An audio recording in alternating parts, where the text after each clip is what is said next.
welcome back to the channel. This is Kavita, second year MBBS student at Government Medical College.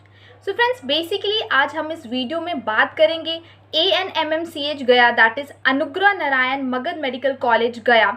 इस medical college के बारे में सारी detail information मैं आपके साथ शेयर करने जा रही हूँ, ताकि जिन भी बच्चों को ये कॉलेज मिलने वाला है या जो बच्चे ये कॉलेज को ऑप्ट करना चाहते हैं एंड वो इस परेशानी में हो कि उन्हें इन्फॉर्मेशन चाहिए, कहाँ से बेचारे पूछ रहे हो, तो उन्हें टेंशन लेने की कोई ज़रूरत नहीं है। मैं ये वीडियो लेकर आई हूँ जिसमें कि मैं आपको सारी डिटेल इन्फॉर्मेशन बताऊँगी, या आपको इसके बावजूद कोई क्वेरीज रह जाती है तो आप मेरे कॉमेंट सेक्शन में लिख दीजिएगा, मैं उसका बता दूँगी आंसर। सो फ्रेंड्स, जिन भी लोगों ने मेरा चैनल सब्सक्राइब नहीं किया है वो प्लीज़ अभी जाके मेरा चैनल सब्सक्राइब करें। सो फ्रेंड्स, बिना समय गवाए लेट्स गेट स्टार्टेड। तो चलिए फ्रेंड्स, शुरू करते हैं। ANMMCH गया, that is Anugrah Narayan Magadh medical college गया। This college is one of the famous college in South Bihar for more than 53 years। यानी लगभग 53 साल से ये साउथ बिहार का मोस्ट फेमस कॉलेज है।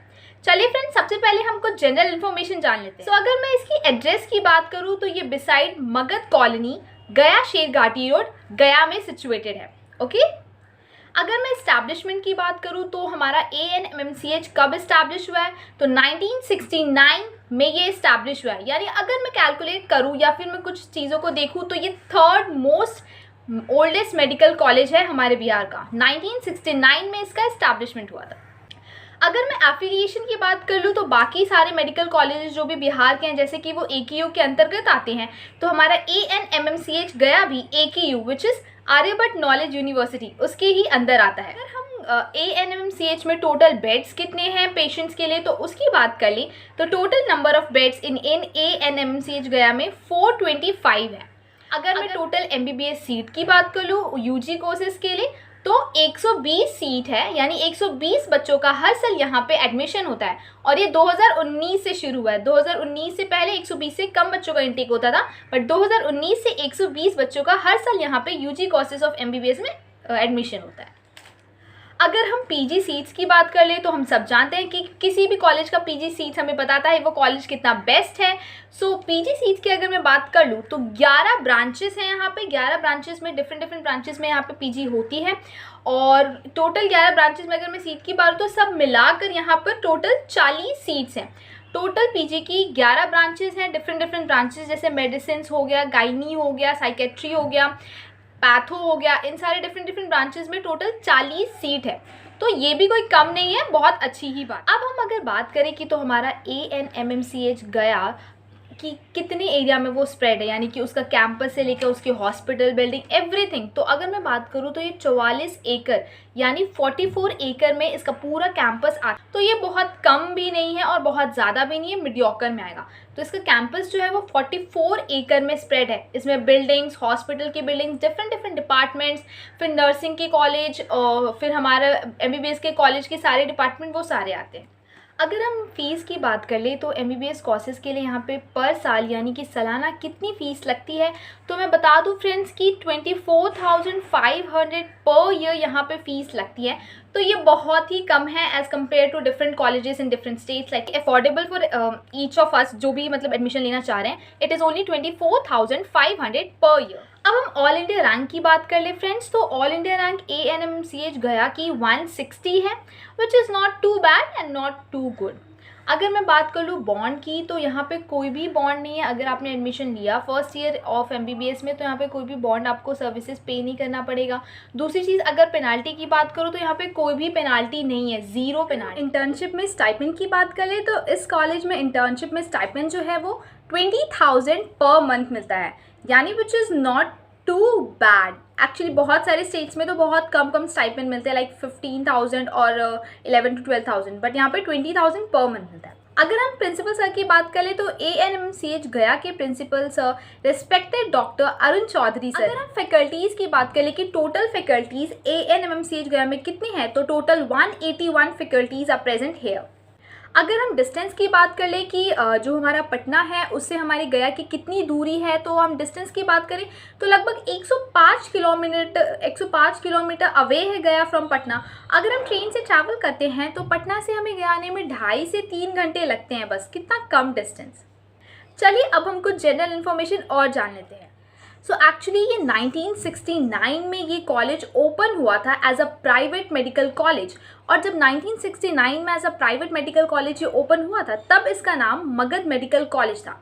बट लेटर ऑन 1978 में गवर्नमेंट ने इसे अपने अंडर ले लिया और इसे एक गवर्नमेंट मेडिकल कॉलेज बना दिया और इसका नाम रख दिया Anugrah Narayan Magadh medical college and hospital. चलिए फ्रेंड्स, अब हम कुछ प्रॉज और कॉन्स जान लेते हैं। जैसे कि हम सब जानते हैं कि एक सिक्के के दो पहलू होते हैं, कुछ अच्छाइयाँ भी होती हैं और कुछ बुराइयाँ भी। तो सबसे पहले हम प्रॉज नंबर 1 से शुरू करते हैं। सो प्रॉज नंबर 1 में मैं ये बताना चाहूँगी कि यहाँ पे बहुत ज़्यादा पेशेंट इनफ्लो होता है, बिकॉज ये one of the famous and oldest medical college है साउथ बिहार का। सो एक्चुअली साउथ बिहार में पावापुरी विम्स पावापुरी वो भी आता है, बट वो ज़्यादा नया है। तो हम एज़ कम्पेयर टू देखें तो साउथ बिहार का मोस्ट ओल्डेस्ट और फेमस जो कॉलेज है वो हमारा गया है। इस वजह से यहाँ का पेशेंट इनफ्लो जो होता है वो बहुत ज़्यादा होता है। आपको बहुत ज़्यादा पेशेंट इनफ्लो की वजह से आपको स्टडीज़ करने में, वेरिएशन ऑफ डिजीज़ देखने में बहुत फ़ायदे होंगे। सो यहाँ पे जो एक्सपोजर हमें देखने को मिलता है, अगर हम कंपेयर करें तो हमें ये जो एक्सपोजर है वो सेम PMCH, DMCH और NMCH के बराबर ही मिलता है। तो ये बहुत ही अच्छी बात है। प्रॉज नंबर 2 की अगर मैं बात कर लूँ तो प्रॉज नंबर 2 ये है कि कुछ ही दिनों में सुपर स्पेशलिटी हॉस्पिटल भी स्टार्ट हो जाएगा, बिकॉज अभी कंस्ट्रक्शन का काम चल रहा है और नियर टू नियर कंस्ट्रक्शन का काम कंप्लीट होने ही वाला है। तो ये फंक्शनल होने वाला है, यानी अब यहाँ पे different departments like cardiology, nephrology, neurology, ये सारे जैसे कि PMCH में प्रेजेंट है वो सारे ही यहाँ पे स्टार्ट होने जा रहे हैं। ये काफ़ी अच्छी बात है यहाँ के स्टूडेंट्स के लिए। So super speciality hospital campus में खुल जाने से ये फ़ायदा होगा कि यहाँ पे नंबर ऑफ़ डिपार्टमेंट्स बढ़ेंगे। तो अगर आपको कोई भी कोई प्रॉब्लम हो डिफरेंट ऑर्गन सिस्टम से, तो आप इजीली यहाँ पे भी उसका इलाज करवा सकते हो। आपको पटना रश करने की ज़रूरत नहीं पड़ेगी, क्योंकि PMCH के जैसा ही यहाँ पे सुपर स्पेशलिटी हॉस्पिटल खुलने जा रहा है। प्रॉज ये है कि नियरली प्रोफेसर्स और डॉक्टर्स जो हैं वो लोकल रेसिडेंट्स ऑफ गया है।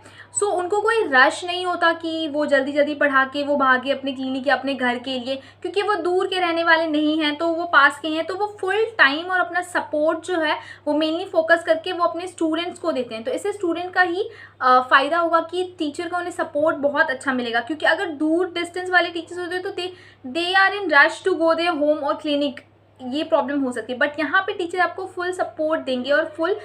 सो अब हम कॉन्स की बात कर लेते हैं। तो हम सब जानते हैं कि हर कॉलेज में कुछ अच्छाइयाँ और कुछ बुराइयाँ भी होती हैं। सो चलिए शुरू करते हैं कॉन नंबर 1 से।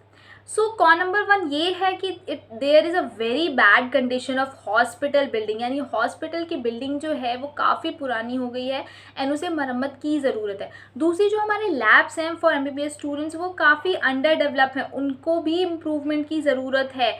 इंस्ट्रूमेंट्स, बिल्डिंग, उन सब की इम्प्रूवमेंट की ज़रूरी है।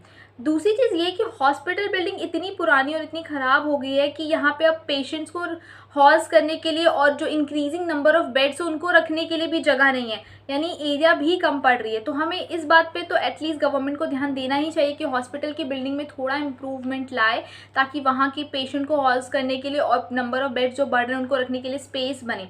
और दूसरी चीज़ जो हमारा लैब है उसको भी थोड़ा डेवलप किया जाए कि ताकि स्टूडेंट्स के लिए। नंबर 2 ये है कि there is no integrated college building for MBBS students, और बट कुछ इंडिविजुअल बिल्डिंग्स बनाए गए हैं, लाइक एडमिनिस्ट्रेशन ब्लॉक का, लेक्चर थिएटर हो गया हमारा फिर लाइब्रेरी हो गया। तो it is a big sigh of relief, okay, but integrated college building कोई नहीं है। अगर मैं कॉन नंबर 3 की बात कर लूँ तो कॉन नंबर 3 ये है कि जो हॉस्टल फैसिलिटीज़ है वो वेरी बैड है यहाँ की। स्पेशली अगर हम बॉयज़ की बात कर ले तो बॉयज़ की हॉस्टल फैसिलिटीज़ बहुत ही बुरी है।